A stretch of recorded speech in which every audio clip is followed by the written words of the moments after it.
2절부터 4절까지 말씀, 신명기 8장 2절부터 4절까지 짧지만 한 절씩 우리 교독하겠습니다. 내 하나님 여호와께서 이 40년 동안에 내게 광야 길을 걷게 하신 것을 기억하라. 이는 너를 낮추시며 너를 시험하사 내 마음이 어떠한지 그 명령을 지키는지 지키지 않는지 알려 하심이라. 너를 낮추시며 너를 줄이게 하시며 또 너도 알지 못하며 내 조상들도 알지 못하던 만나를 내게 먹이신 것은 사람이 떡으로만 사는 것이 아니요 여호와의 입에서 나오는 모든 말씀으로 사는 줄을 내가 알게 하려 하심이니라. 함께 읽겠습니다. 이 40년 동안에 내 의복이 헤어지지 아니하였고 내 발이 부르트지 아니하였느니라. 아멘. 작년 여름에 한국에 제가 갔었을 때 동해안 바다가 보고 싶어서 가족들과 함께 자녀들과 함께 동해안 바닷가로 나갔습니다. 드라이브를 해서 이제 동해안 바다를 지나다 보면 한국에 요즘 베이커리 카페들이 되게 많은데 이렇게 바닷가를 배경으로, 제주도에도 그런 데가 많이 있죠.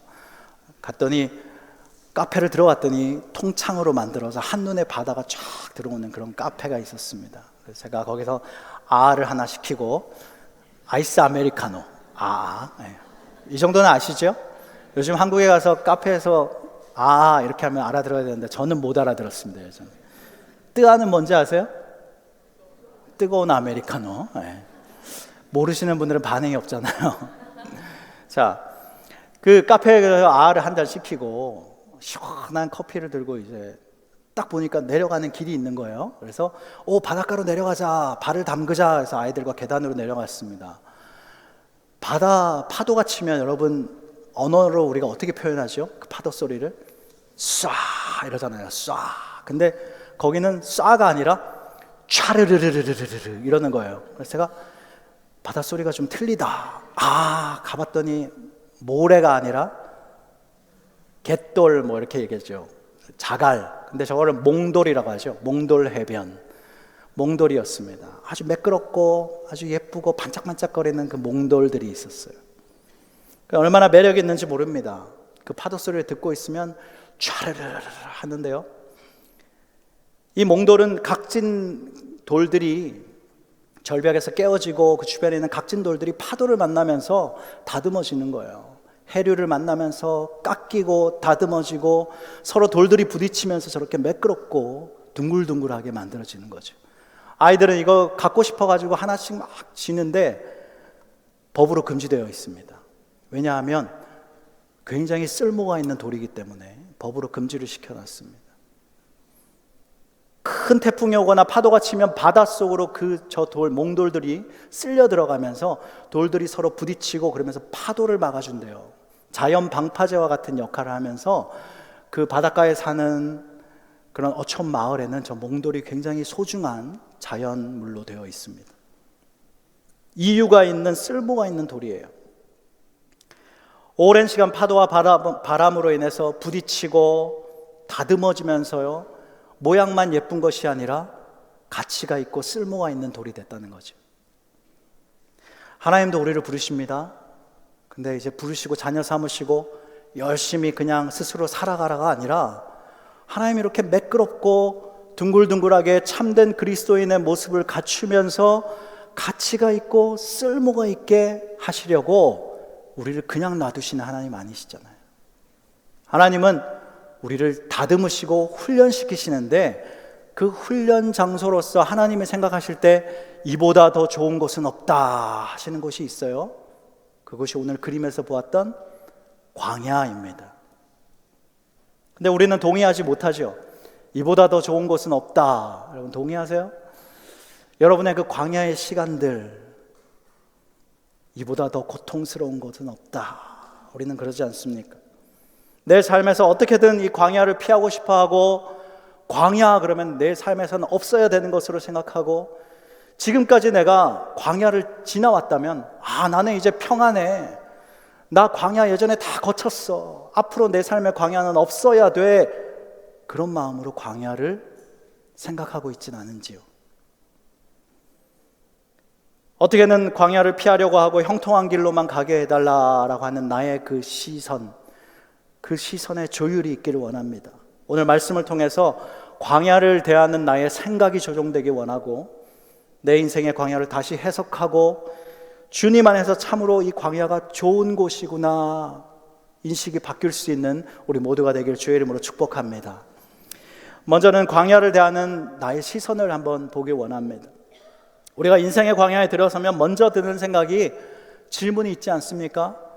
하나님, 이 시간 언제까지 끝납니까? 하나님 어디 계십니까? 내가 하나님 뭘 잘못했습니까? 이거 아니에요. 광야는 하나님이 나를 거부하는 장소라고 우리는 생각합니다.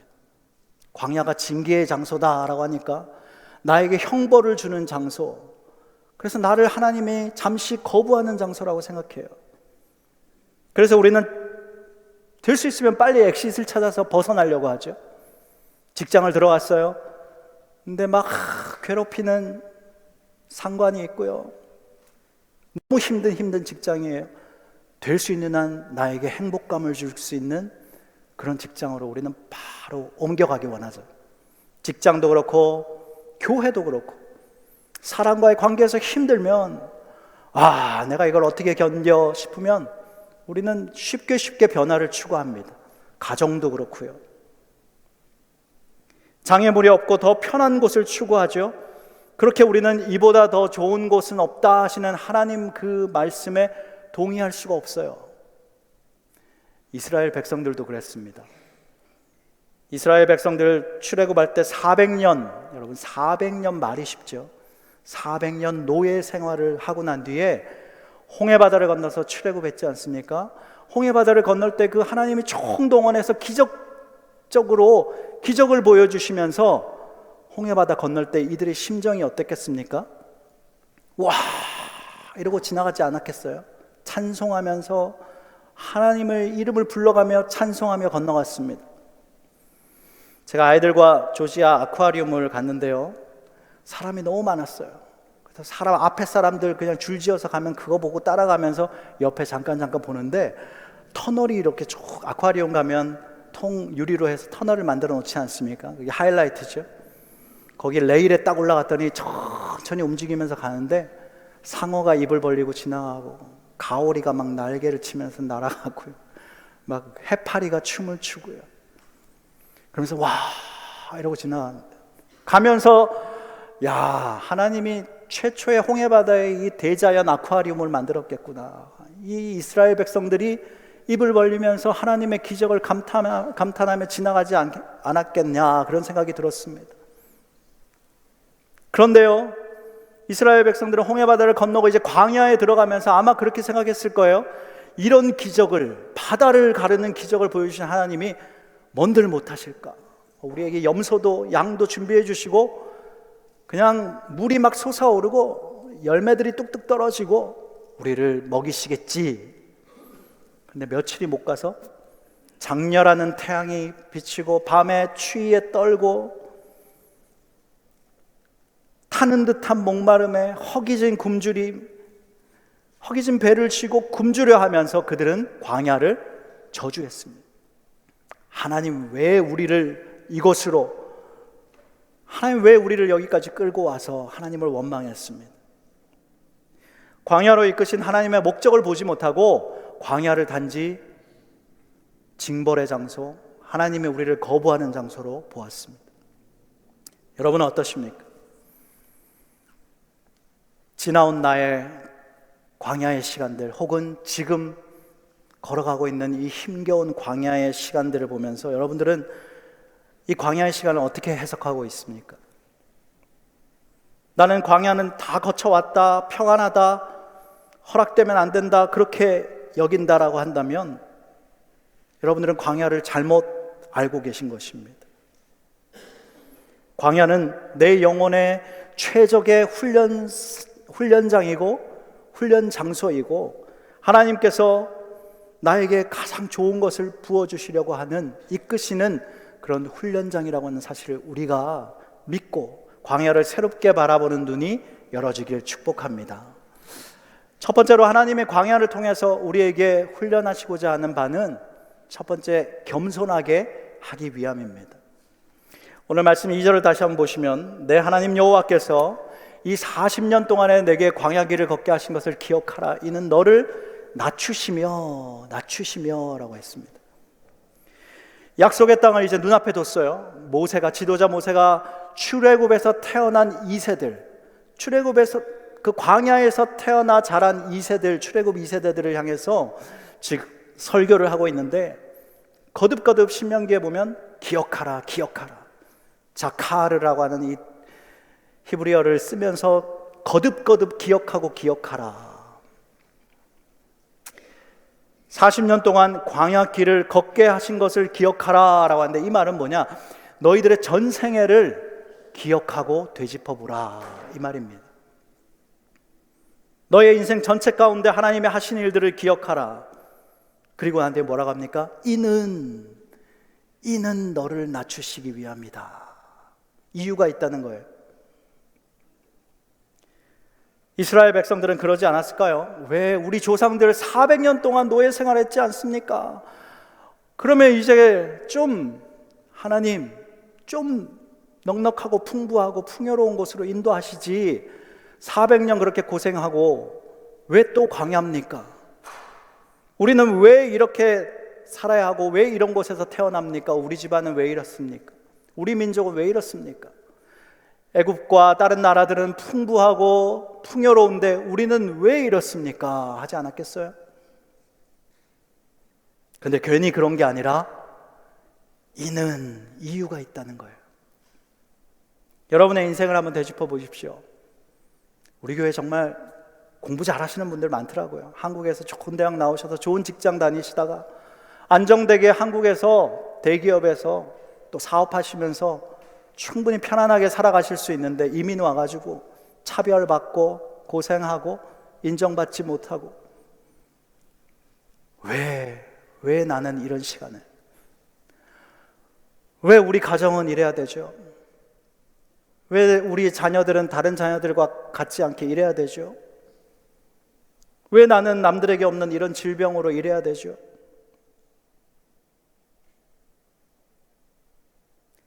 제가 48세거든요. 근데 오늘 40년을 기억하라. 40년 빼보니까 8이 나오죠. 초등학교 1학년 8살 때, 제가 8살 때 초등학교 1학년 때가 생생히 기억이 나는데요, 정말 고통스러웠습니다. 저도 좀 철들었어요, 일찍. 왜냐, 남들은 다 저희 집을 부러워해요. 부모님이 부부교사셨거든요. 집도 좋은 집 살았고 넉넉했고 어려움은 없었는데, 이 두 분이 다 예수 믿지 않는 가정이니까요, 영적 문제가 너무 심해서 두 분 다 나중에 교장 선생님으로 퇴직했거든요. 남들은 다 교장 선생님 집안이구나. 저는 하나도 예수 믿고 난 뒤에 막 이거 자랑합니다. 저는 왜냐, 이유를 찾았기 때문에. 부모님이 너무 심하게 다투셨어요. 일주일에 한 번씩 최소한 집이 난리가 납니다. 근데 초등학교 1학년 때 자고 있으면 밤 12시에 막 우당탕탕 막 비명 지르는 소리, 깨지고 부서지는 소리, 치고받고 싸우는 소리, 가정의 불화, 부모님의 어려운 관계 때문에 고통받는 분들 여기 많이 계시죠? 저도 비밀로 꾹꾹 누르고 있었거든요. 그게 너무 듣기 싫은 거예요. 밤 12시, 꼭 보면 밤 12시, 1시에 그 소리에 잠을 깨요. 제가 밤에 그렇게 밤잠을 못 잤기 때문에 지금 이렇게 키가 작습니다. 절대로 여러분들 자녀들이 있을 때 밤에 싸우지 마세요. 그 트라우마를 제가 알아요. 제가 아버지를 얼마나 미워했느냐. 지금은 우리 아버지를 가장 제가 아끼고 사랑하고, 그렇지만 아버지가 너무 싫어서 아버지가 하라는 대로 하기 싫었어요. 음악을 좋아했지만 공부를 잘하는 고등학교 갔거든요. 그런데도 공부하기 싫었어요. 나는 그냥 내 하고 싶은 대로 하겠다. 그리고 마음대로 음대 가겠다. 그러니까 아버지가 난리가 나죠. 그래서 음대를 갔습니다. 아버지 반항하는 심정으로 음대를 갔는데, 다 음대생들이요, 모태신앙이 많고 다 교회 다녀요. 음대에서 배우는 것마다 교회 음악을 배우고요, 막 노래하고요. 다 솔리스트들. 나도 교회 다녀야 되나? 그리고 교회 나간 거예요. 그리고 여기까지 온 거예요. 제가 고등학교 때 처음 너무 괴로워서 교회에 혼자 한번 간 적이 있는데요. 그러면서 어머니한테 나 크리스찬, 나 이제 교회 다닐 거예요 했더니 어머니가요, 점쟁이를 찾아갔어요. 너희 집안에 이렇게 화목하지 못한 이유는 그 막내 새끼 때문이다. 걔가 교회를 다녀서 그래. 그러면서 얼마인지 모르는데 돈을 아마 엄청 들여서 부적을 갖고 오셔서 제 방에다 붙여놓으셨어요. 제가 그걸 보고 화가 나가지고요, 믿음도 별로 없었지만 확 뜯어버리고 어머니하고 막 싸우고, 어머니는 아버지와 싸우고 자녀와 싸우고, 그런 시간이 초등학교 1학년 때부터 거의 뭐 고등학교, 대학교 갈 때까지도 계속되었습니다. 그런데 지나고 보니까, 여러분, 제가 음악대학을 안 갔으면요, 제 힘으로 제 발로 교회 갈 인물이 아니에요. 하나님이 그 트라우마 어둠 가운데 갇혀있는 저에게 성가대에서 교회를 섬기면서 복음을 주셨고, 복음의 빛을 비춰주셨고, 그 빛이 부모님에게, 형제들에게 이렇게 싹 들어가더라고요. 제사가 끊어졌습니다. 아버지가 교회 다니기 시작하시고, 어머니도 교회 다니기 시작하시고, 아들이 목사가 됐는데 교회 안 나가면 어떡하겠어요? 이유가 있더라고요. 그 이유를 붙잡아 그 어려운 광야의 시간 지나고 보면 이유가 있는데, 그 이유가 무엇입니까? 겸손케 하기 위해서, 내가 한 게 아니구나, 음대를 내가 간 줄 알았는데 내가 한 게 아니야, 하나님이 다 하나님의 여정 가운데 우리 가정을 살리시려고 이유가 있구나, 이유를 붙잡으라는 거예요. 하나님이 하셨다라고 하는 그 사실 앞에 내가 겸손히 낮아지라고. 어떤 분이 그랬답니다. 결혼해 보니까 90% 안 좋은데요, 결혼하니까 90%가 안 좋대요. 근데 10%가 좋대. 근데 그 10% 좋은 걸로 다 커버가 된다는 거예요. 10% 좋았던 그게 그 90% 어려운 것들을 다 덮는다는 거예요. 광야도 그렇습니다. 너무도 힘들고 문제와 상황을 보면 여러분, 걱정, 염려, 금신, 가난, 고통, 여러 가지 힘겨운 일들이 많지만 10%의 이유가 있어요. 그 10%의 이유가 뭡니까? 내 삶의 이유가 뭐예요? 예수 그리스도. 예수 그리스도 안에 하나님이 예정하신 이유가 있어요. 그걸 붙잡는 거예요. 그 10% 붙들면 나머지 광야 고통 시간 가운데의 90%는 다 커버가 된다는 거예요.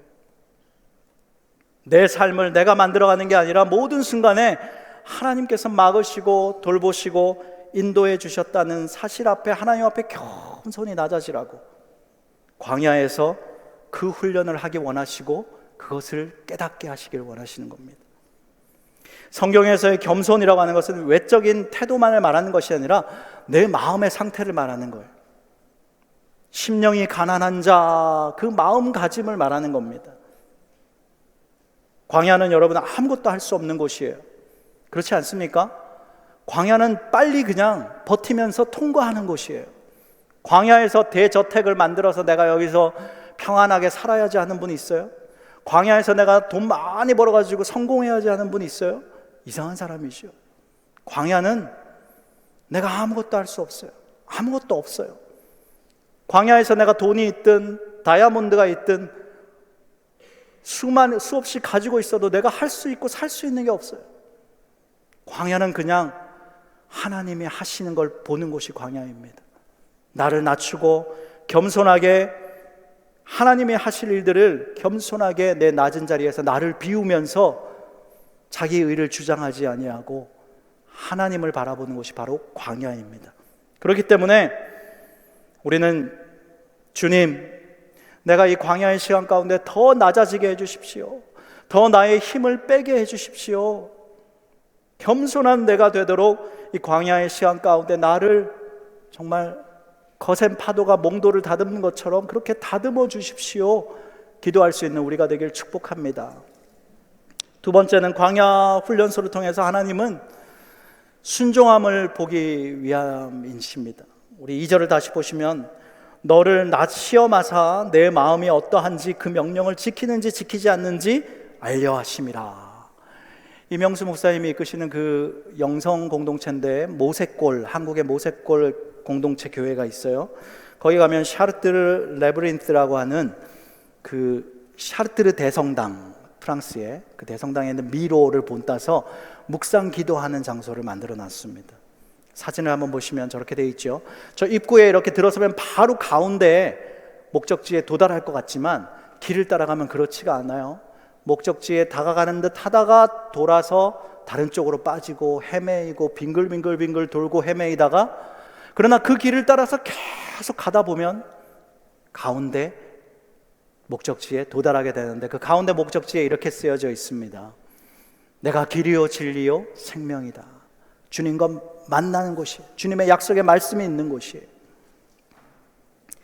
이스라엘 민족들 여러분 아시지 않습니까? 며칠이면 바로 갈 수 있는 그 길인데 하나님이 바로 가게 하셨나요? 계속 어디로 가는지 모르게 돌게 하셨어요. 40년을 빙글빙글 돌면서 하나님이 우리와 함께 하시는 것 같은데 하나님이 보이지 않아요. 또 멀어지는 것 같아요. 그러다가 또 하나님 뭐를 만나 주시는 것 같은데 또 헤매요. 어디로 갈지 몰라. 언제 끝날지 몰라. 그런데 결국 따라가고 하다 보니 순종하고 주님 명령대로 가다 보면 도착해 있는 거예요. 광야는 어디로 가는지 알지 못한 채에 오늘 이 시간을 버티면서 버티는 거예요. 그리고 하루하루 하나님의 명령에 순종하며 따라가는 곳이 바로 광야입니다. 이 정처 없이 외롭고 험한 길을 걸어가면서 끝까지 버티고 순종하고 있는지, 아니면 중간에 그냥 튀어나가서 애굽으로 돌아가서 죄악된 삶을 다시 누리는 것인지, 하나님은 광야의 시간을 통해서 우리를 시험하시기 원하시고 그 순종을 길러내기 원하시는 거예요. 이 테스트를 잘 통과한 위대한 인물들, 우리 성경의 인물들 한번 보십시오. 욥, 하나님이 보이지 않고 이쪽도 보이지 않고 저쪽도 보이지 않는다. 욥이 너무 괴로운 심정으로 그렇게 원망하는 듯 말하지만 욥은 끝까지 순종함으로 그 자리에 있었습니다. 그리고 광야를 통과했어요. 아브라함은 우르라고 하는 그 도시의 갑부였어요. 근데 가족들 다 데리고 하나님 말씀 하나 때문에 그 명령에 순종하기 위해 그 가족들을 다 데리고 광야에서 대부분의 시간을 보냈어요. 모세도 왕궁을 벗어나서 광야에서 보냈고요. 요셉도요. 그리고 다윗은 어떻습니까? 왕이 될 거라는 예언을 받고도 그 예언받은 사실이 이루어지질 않는 상황에서 광야로 갔어요. 고통스러운 울부짖음 가운데 있었지만 그러나 순종함으로 광야를 잘 통과했습니다. 나무가 강한 목재로 쓰임받기 위해서는 비바람을 견뎌야 된다고 하지 않습니까? 광야 훈련소에서 우리가 그리스도의 강한 군사로 훈련받아서 쓰임받기 위해서는 묵묵히 버티면서 순종하면서 하나님의 말씀을 하루하루 따라가는 것이 너무나도 중요한 사실입니다. 군대에 남자들 처음 가면요, 6주, 훈련소 6주 입소하지 않습니까? 뭐 하려고 6주를 훈련하는 거죠? 군기가 바짝 들도록. 그래서 명령에 순종하는 태도와 자세를 가르치지 않습니까? 거기서 내가 하고 싶은 대로 못해요. 내가 입고 싶은 대로, 내가 먹고 싶은 대로, 자고 싶은 대로 못합니다. 상관의 명령에 따라, 원칙에 따라, 규정에 따라 나를 복종시켜야 하는 겁니다. 그러다 보면 휴가를 나오면 어떻게 되겠어요? 나도 모르는 사이에 그랬는데 말입니다. 말투가 바뀌고 태도가 바뀌고 가치관이 바뀌어요. 고통이, 고난이, 광야의 시간이 그렇게 만들어줍니다. 예수님도 그랬어요. 히브리서 5장 8절 9절을 보시면 그가 아들이시면서도 받으신 고난으로 순종함을 배웠다라고 했습니다. 예수님조차 받으신 그 고난으로 순종함을 배웠다. 오늘 본문 2절에 보면 너를 시험하사 하나님은 무엇을 보시기 원하느냐? 너의 마음의 순종함을 보겠다. 겉으로 순종하는 척 할 수 있어요. 명령에 따르는 척 할 수 있어요. 그러나 그 마음까지 너희가 순종하고 있는지 내가 보길 원한다. 광야의 그 어려운 시간 속에서 순종이 되어지나 안 되어지나 그 마음을 들여다보신다는 거죠. 여러분은 지금 광야의 시간 가운데 어떻게 걸어가고 있습니까? 하루하루 나에게 주시는 말씀에 여러분, 힘들지만 그 말씀으로 버티고 내가 그 말씀에 순종하면서 걸음걸음 걸어가고 계십니까? 내 인생의 광야의 시간 속에서 앞이 보이지 않고 내일을 알 수가 없고 당장에 지금 뛰쳐나가고 싶은 그런 답답함 속에서도 마음으로부터 순종을 훈련하시기 바랍니다. 그리고 말씀에 순종하면서 주님을 따라, 주님이 열어주시는 길을 따라 오늘 하루 말씀의 순종, 내일 하루 말씀의 순종, 이렇게 걸어가다 보면 이 광야 끝에는 하나님이 너에게 복 주시기를 원한다, 약속의 그 목표 지점으로 하나님이 인도해 주실 것을 믿습니다. 순종함으로 광야를 걸어가는 우리 모두 되기를 축복합니다. 또 한 가지는 광야 훈련소를 통해서 하나님은 깨닫고 알도록 하기 위함이십니다. 3절 4절을 보시면 너를 낮추시며 너를 줄이게 하시며 너도 알지 못하며 내 조상들로 알지 못하는 만나를 너에게 먹이신 것은 사람이 떡으로만 사는 것이 아니요 여호와의 입에서 나오는 모든 말씀으로 사는 줄 네가 알게 하려 하심이라. 하나님은 깨닫고 알도록 해주시기 원하시는데 무엇을 알려주시기 원하느냐? 광야는 너희 스스로 힘으로 사는 곳이 아니라 내가 공급함으로 사는 곳이다. 그리고 광야는 육신의 음식으로만 먹고 사는 것이 아니라 내가 부어주는 말씀을 먹으며 사는 곳이다. 영혼의 양식으로 사는 곳이다. 그것을 깨달아 알도록 하나님은 가르쳐 주시는 겁니다. 하나님은 광야 중에 이스라엘 백성들이 목이 말라서 갈증에 허덕일 때에 반석에서 물을 막 솟아내 주셨어요. 그리고 배고픔에 고통에 시달릴 때에 만나, 하늘의 신령한 음식 만나를 주셨고 메추라기를 주시고 구름 기둥과 불 기둥으로 필요한 모든 것들, 광야 생활에 필요한 것들을 공급해 주셨습니다. 광야 40년 동안 하나님은 오늘 보면 너의 의복이 헤어지지 않았다, 옷도 공급해 주셨고 너의 발이 부르트지 않았다, 신발도 공급해 주셨어요. 40년 동안 매일매일 만나를 주셨습니다. 만나는 남겨두면 안 되잖아요. 그 다음 날까지. 이유가 무엇입니까? 다음 날 또 공급하시니까. 내일 공급하고 내일 공급하고 내일 공급할 것을 믿고 매일매일 공급해 주시는 하나님을 바라보고 걸어가도록 만나를 주신 거예요.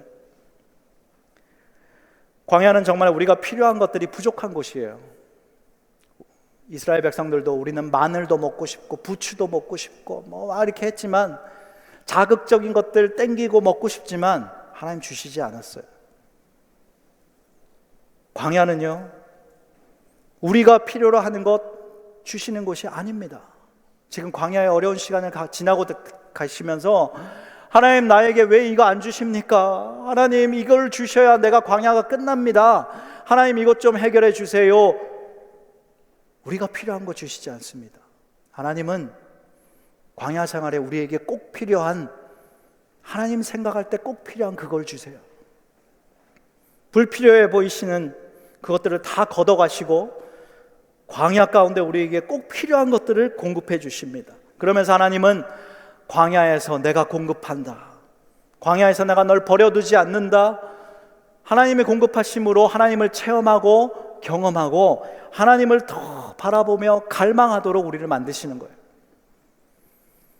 광야에서의 그 절망을 바꿔서 하나님을 향한 갈망으로 바꿔가도록 하나님 그렇게 우리에게 광야 가운데 필요한 것들을 주시면서 주님을 바라보게 하시는 것입니다. 시편 63편 1절을 보시면 하나님이여 주는 나의 하나님이시라, 내가 간절히 주를 찾되 뭐라고요? 내 영혼이 주를 갈망하며 내 육체가 주를 앙모하나이다. 표제어를 보면 다윗이 광야에서, 유다 광야에서입니다. 아들 압살롬이 막 아버지를 죽이겠다고, 자신을 죽이겠다고 막 달려들 때 이 어처구니 없는 상황 가운데 지금 광야로 피신을 했어요. 그런데 광야로 피신한 사람 같지가 않아요. 이 글을 보면 하나님이여 내 영혼이 주를 성축합니다, 내 영혼이 주를 갈망합니다, 내 육체가 주를 앙모합니다. 광야 가운데 그 상황을 보지 아니하고 하나님을 바라보며 찬송으로, 또 함께 하시는 하나님을 눈으로 바라보면서 갈망하는 그 마음을 찬송으로 올려드릴 때에 하나님께서 공급해 주시는 그 능력이 있었어요. 다윗은 그것으로 그 광야의 시간들을, 고통을 견딜 수가 있었습니다. 광야에서의 절망이 주님을 향한 갈망으로 바뀌면서 견딜 힘을 공급받고요. 그리고 말씀과 기도를 통해서, 찬송을 통해서 주를 갈망하고 치밀한 영적 교제로 주님과 그렇게 함께 나아가면서 먹는 떡이 나에게 힘을 주는 것이 아니라 하나님의 영혼의 말씀이 나에게 힘을 주는 거예요. 여러분, 주님을 얼마나 갈망하십니까? 지금 광야의 시간 가운데서 무엇을 바라보고 계세요? 무엇에 굶주려 계세요? 하나님, 나 이거 해결해 주시면 광야가 끝나는데, 하나님 주셔야만 하는, 하나님 안 주시는 거기에 굶주려 있으세요? 아니면 그것을 공급하시는 하나님께 굶주려 있으세요? 주님께 목말라 있습니까? 주님 자신을 나에게 주시도록 공급하시는 그 주님을 내가 누리기 위해서 목말라 하십니까? 이 광야의 어려운 시간 가운데 여러분들은 무엇을 굶주려 하고 갈망하시냔 말입니다. 하나님은 지금 이 다윗처럼 메마르고 황량한 이 황폐한 광야 가운데, 주님 다른 거 없습니다, 내가 주를 갈망합니다. 하나님 이걸 원하시는 거예요.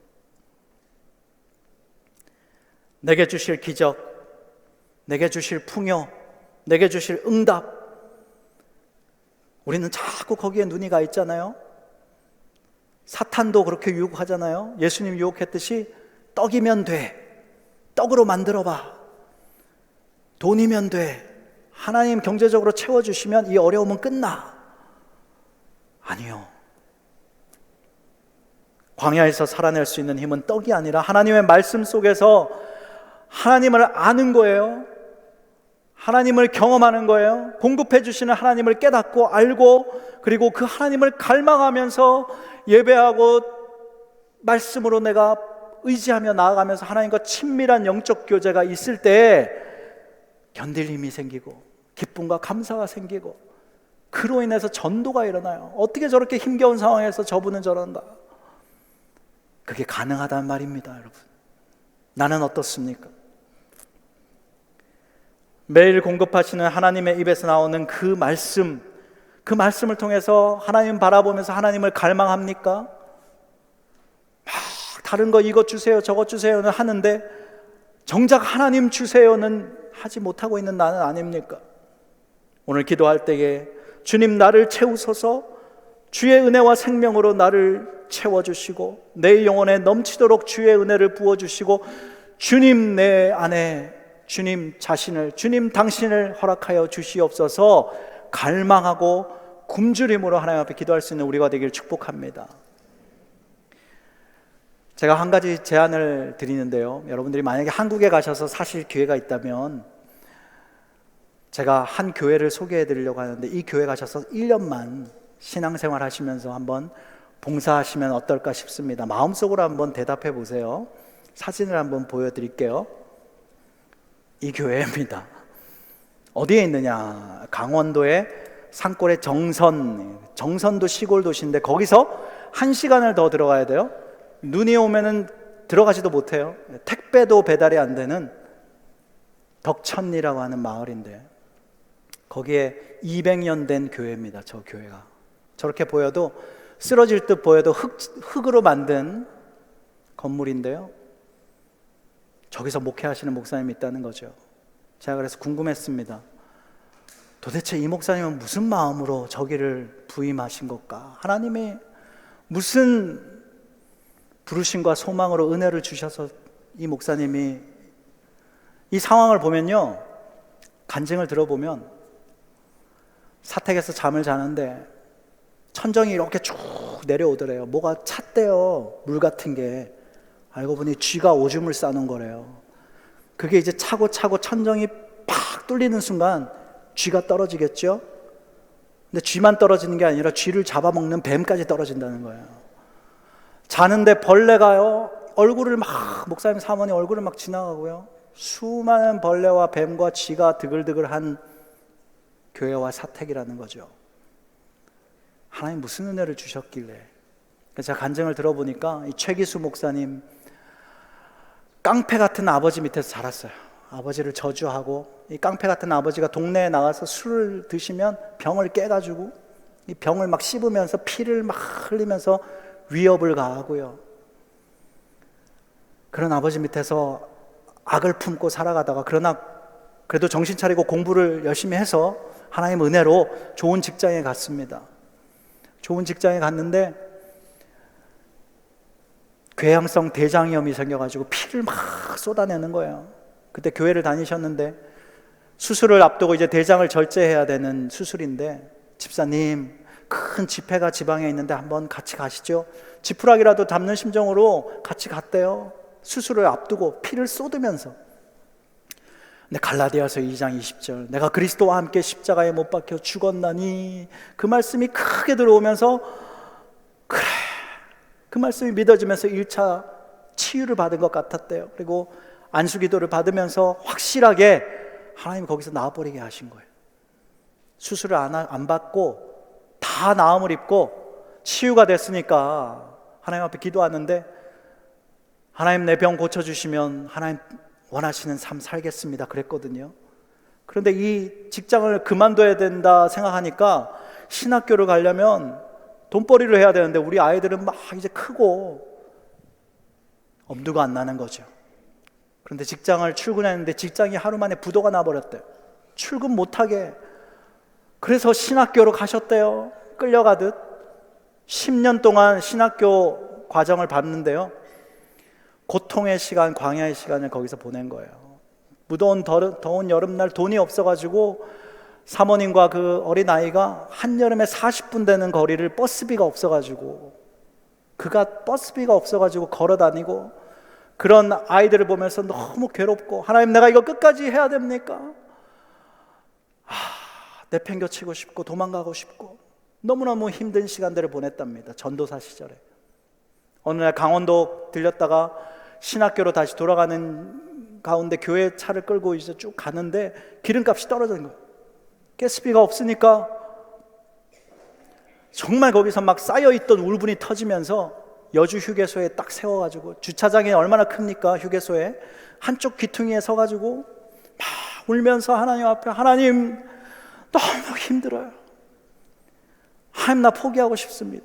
하나님 나 왜 이렇게 괴롭습니까? 이게 뭡니까? 하나님 그렇게 기도했대. 근데 갑자기 똑똑똑 하면서 차문을 누가 두드리더래요. 창문을 내렸더니 여기 왜 이러고 계세요? 어떤 아주머니가 그러시는 거예요. 그래서 제가 그냥 피곤해서 좀 쉬고 있습니다. 그랬더니 전도사님이세요? 그랬다는 거예요. 예. 그리고 교회 다니시는 아주머니신가 보다. 근데 휴게소 큰 넓은데 여러분 생각해 보십시오. 휴게소도 오시는 분들이 다 볼일 보고 그냥 빨리 지나가지, 저 끄트머리에 세워진 차에 다가와서 말 거는 사람이 누가 있습니까? 근데 교회 그 차 옆에 무슨 교회라고 써져 있었거든요. 그걸 보고 이분이, 그래서 잠시 기다려 보세요 그러더니 다시 오더니, 전사님 이걸로 식사하세요. 5만 원 식사하세요. 50불 아닙니까? 그 5만 원을 탁 받는 순간 이 전도사님, 최기수 전도사님이요, 하나님이 나를 보고 계시구나, 하나님이 주신 보증수표구나, 내가 너와 지금 함께한다.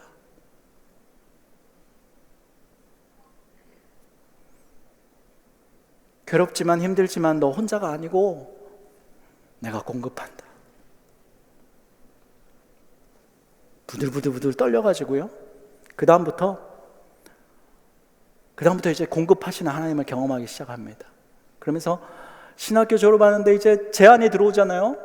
청빙, 부임할 교회, 대도시의 좋은 교회들 막 이렇게 제안이 들어올 것 같았는데 이 시골 교회가 제안이 들어온 거예요. 근데 어떻게 거절합니까? 사모님은 한 3일 동안 몸져 누웠대요. 이 교회를 보고. 우리가 어떻게 여기를 갑니까? 그런데 하나님의 목사님과 사모님에게 말씀으로 묵상하는데 말씀 구절을 탁 주시면서, 강하고 담대하라, 내가 너와 함께한다. 그래서 용기를 내고 갔대요. 갔더니 광야 생활의 연속이지요. 그런데 보십시오, 여러분. 그 광야의 끝에 예쁜 교회가 탄생했어요. 한번 사진 보여주시겠어요? 덕천교회가 저렇게 됐는데요. 저 많은 성도들과 목사님들과 교회들이요, 이 교회가 시골 교회 목회 이렇게 다큐멘터리로 나오고 또 간증이 알려지면서 제가 그 유튜브를 한번 찾아봤는데 댓글을 봤거든요. 덕천교회를 후원하고 싶습니다. 계좌번호 알려주세요. 수천 명, 수만 명이 막 쫙 덕천교회 이런 목사님, 사모님 이런 교회 계좌번호, 이메일 알려주세요. 연락처 알려주세요. 다 그런 댓글이에요. 하나님을 버려두시나요? 하나님 말씀에 그 힘을 받아서 순종함으로 걸어갈 때 괴롭고 힘들지만 하나님이 세상 가운데 드러내시고 먹이시고 입히시고 공급하시고 결국엔 이 교회를 통해서 수많은 사람들이 한국교회, 아직도 이런 살아있는 교회, 이런 목사님이 있구나, 많은 사람들이 하나님을 바라보게 된다는 사실입니다. 여러분, 우리가 걸어가는 인생의 광야, 여러분 얼마나 힘드세요? 제가 저 뒷자리에서 기도하는데 부르짖으면서 기도하시는 성도들의 기도가 이렇게 들릴 때가 있는데요. 하나님, 우리 자녀, 뭔지 모르지만 자녀를 위해서 하나님, 나의 이 죄를 좀 어떻게, 죄 많은 나 좀, 자신의 죄를 두고 막 죄책하면서 하나님 인도해달라고 부르짖는 분들, 오늘 말씀을 통해서 새롭게 눈이 떠지길 원합니다.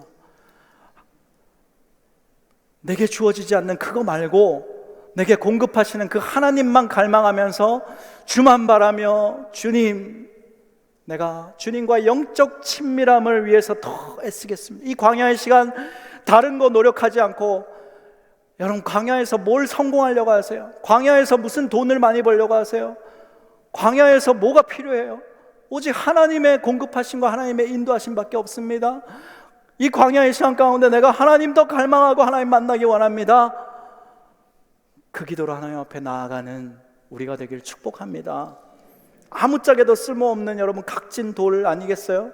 하나님, 파도가 와서 몽돌을 수도 없이, 그 몽돌이 그렇게 매끈하고 쓸모있게 되려면요, 수도 없이 때리고 서로 부딪히며 깎이고, 한번 생각해 보십시오. 그래서 그 매끄럽고 예쁜 몽돌이 나오는 거예요. 그 몽돌이 쓸모있다라고 하지 않습니까? 파도를 막는다고 하지 않습니까?